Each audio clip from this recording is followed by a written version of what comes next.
Welcome friends, আশা করি তোমরা সকলেই খুব ভালো আছো। পশ্চিমবঙ্গের বিভিন্ন গ্রাম পঞ্চায়েতে নিয়োগ শুরু হয়ে গেল, যেখানে উচ্চ মাধ্যমিক পাস হলেই তোমরা আবেদন করতে পারবে। এখানে কোনো কিন্তু লিখিত পরীক্ষা হবে না, শুধুমাত্র ইন্টারভিউয়ের মাধ্যমে তোমাদের নিয়োগ করা হবে। এখানে আবেদন করার জন্য তোমাদের বয়স কত হতে হবে, কার আবেদন করতে পারবে, কত বেতন পাবে ইত্যাদি বিষয়ে বিস্তারিত এই ভিডিওটিতে আলোচনা করব। তাই বন্ধুরা, ভিডিওটিকে স্কিপ না করে সম্পূর্ণটাই দেখতে থাকো। তো বন্ধুরা, দেখতে পাচ্ছ বিজ্ঞপ্তিটিকে আমি এখানে ওপেন করে নিয়েছি। এখানে তোমাদের প্রথমে জানাবো যে ইন্টারভিউয়ের ডেট এবং ঠিকানাটা কী রয়েছে তোমাদের। এখানে বলা হচ্ছে যে ওয়াক ইন ইন্টারভিউয়ের তারিখ হচ্ছে 26শে জুন। এই 26শে জুন তোমাদের কিন্তু ইন্টারভিউটা হবে বুধবারে, এবং বেলা 11টার সময় তোমাদের অবশ্যই হাজির হতে হবে। কোথায় হাজির হবে? রুম নাম্বার 24, রোনাল্ড রস বিল্ডিং, 4th ফ্লোর। এই 4th ফ্লোরে তোমাদের কিন্তু যেতে হবে। কোথায়? SSKM হাসপাতাল, PG, কলকাতা 7,20,000। এই ঠিকানায় তোমাদের কিন্তু ইন্টারভিউর জন্য যেতে হবে। আর এখানে তোমাদের যে পোস্টে নিয়োগ করা হচ্ছে সেটা হচ্ছে কি সার্ভেয়ার। এই সার্ভেয়ার পোস্টে তোমাদের কিন্তু নিয়োগ করা হচ্ছে। আর এখানে তোমাদের শিক্ষাগত যোগ্যতা কী চাওয়া হয়েছে? বলা হচ্ছে উচ্চ মাধ্যমিক উত্তীর্ণ।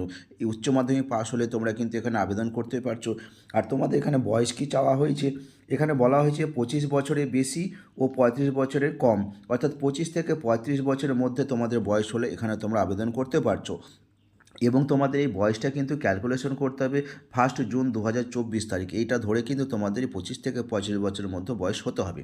আর এখানে চাকরি পেয়ে গেলে তোমরা যে মাসিক ভাতাটা পাবে সেটা হচ্ছে কত? 12,500 টাকায়। প্রত্যেক মাসে 12,500 টাকা করে কিন্তু তোমাদের এখানে দেওয়া হবে।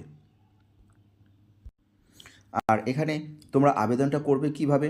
বলা হচ্ছে আবেদনকারী নিজের নাম, স্বামীর নাম, ঠিকানা, ফোন নাম্বার, বয়স, শিক্ষাগত যোগ্যতার কথা উল্লেখ করে নিজের হাতে লেখা আবেদনপত্র এই নিচের ঠিকানায় তোমাদের কিন্তু সঙ্গে নিয়ে আসতে হবে। আর তার সঙ্গে এই আবেদনপত্রের সঙ্গে তোমাদের কিন্তু দিতে লাগবে কি, এক হচ্ছে যে উচ্চ মাধ্যমিক পাশের যে মার্কশিটের জেরক্স সেটা তোমাদের দিতে লাগছে, তারপরে তোমাদের বয়সের প্রমাণপত্র সেটা দিতে লাগছে, তারপরে ভোটার কার্ড বা আধার কার্ড থাকলে সেটা জেরক্স কপি দিতে লাগবে, এবং কমপক্ষে 6 মাসের কম্পিউটার প্রশিক্ষণের শংসাপত্র অর্থাৎ 6 মাসের কম্পিউটার সার্টিফিকেট সেটা দিতে লাগছে, এবং স্থায়ী বসবাসকারীর প্রমাণপত্র যেটা পঞ্চায়েত থেকে তোমাদের নিতে হবে। এই সমস্ত ডকুমেন্টগুলো সঙ্গে নিয়ে তোমাদের কিন্তু সেই ইন্টারভিউতে উপস্থিত হতে হবে।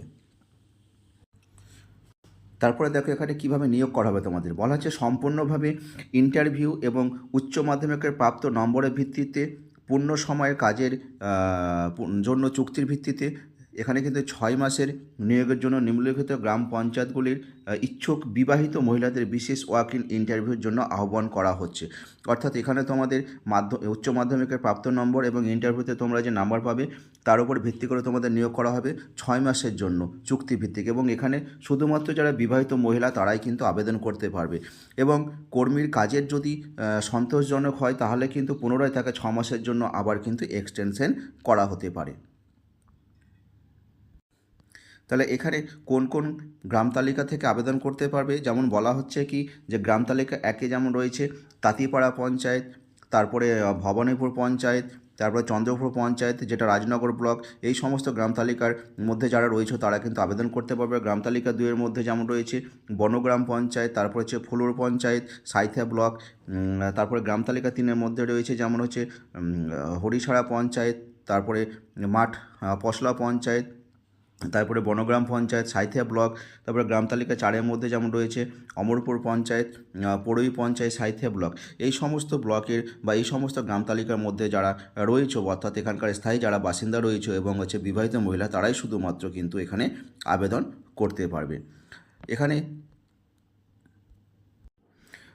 বলা হচ্ছে কি যে প্রতিটা গ্রাম তালিকা থেকে একজন করে কিন্তু নির্বাচিত হবে। এই গ্রামগুলি ব্যতীত অন্য কোনো গ্রামের বাসিন্দার আবেদনপত্র কিন্তু গ্রাহ্য হবে না। এবং বলা হচ্ছে যে ইন্টারভিউয়ের সময় অর্থাৎ সাক্ষাৎকারের সময় প্রার্থীদের অবশ্যই উপরে উল্লিখিত মূল যে প্রমাণপত্র সেগুলো কিন্তু সঙ্গে আনতে হবে। তার সঙ্গে কিন্তু 1 কপি রঙিন পাসপোর্ট সাইজের ফটো ও প্রত্যায়িত সার্টিফিকেট জেরক্স আবেদনপত্রের সঙ্গে জমা দিতে হবে। তো বন্ধুরা, তোমরা যারা এই সমস্ত গ্রাম তালিকার মধ্যে রয়েছে এবং উপযুক্ত শিক্ষাগত যোগ্যতা রয়েছে তারা অবশ্যই এখানে আবেদন করতে পারো। তো বন্ধুরা, ভিডিওটি যদি ভালো লাগে বা কাজে লাগে তাহলে অবশ্যই ভিডিওটিতে একটি লাইক দেবে এবং এরকম বিভিন্ন ধরনের চাকরির তথ্য, স্কলারশিপের তথ্য পাওয়ার জন্য আমার চ্যানেলটিকে সাবস্ক্রাইব করে রাখবে। ধন্যবাদ।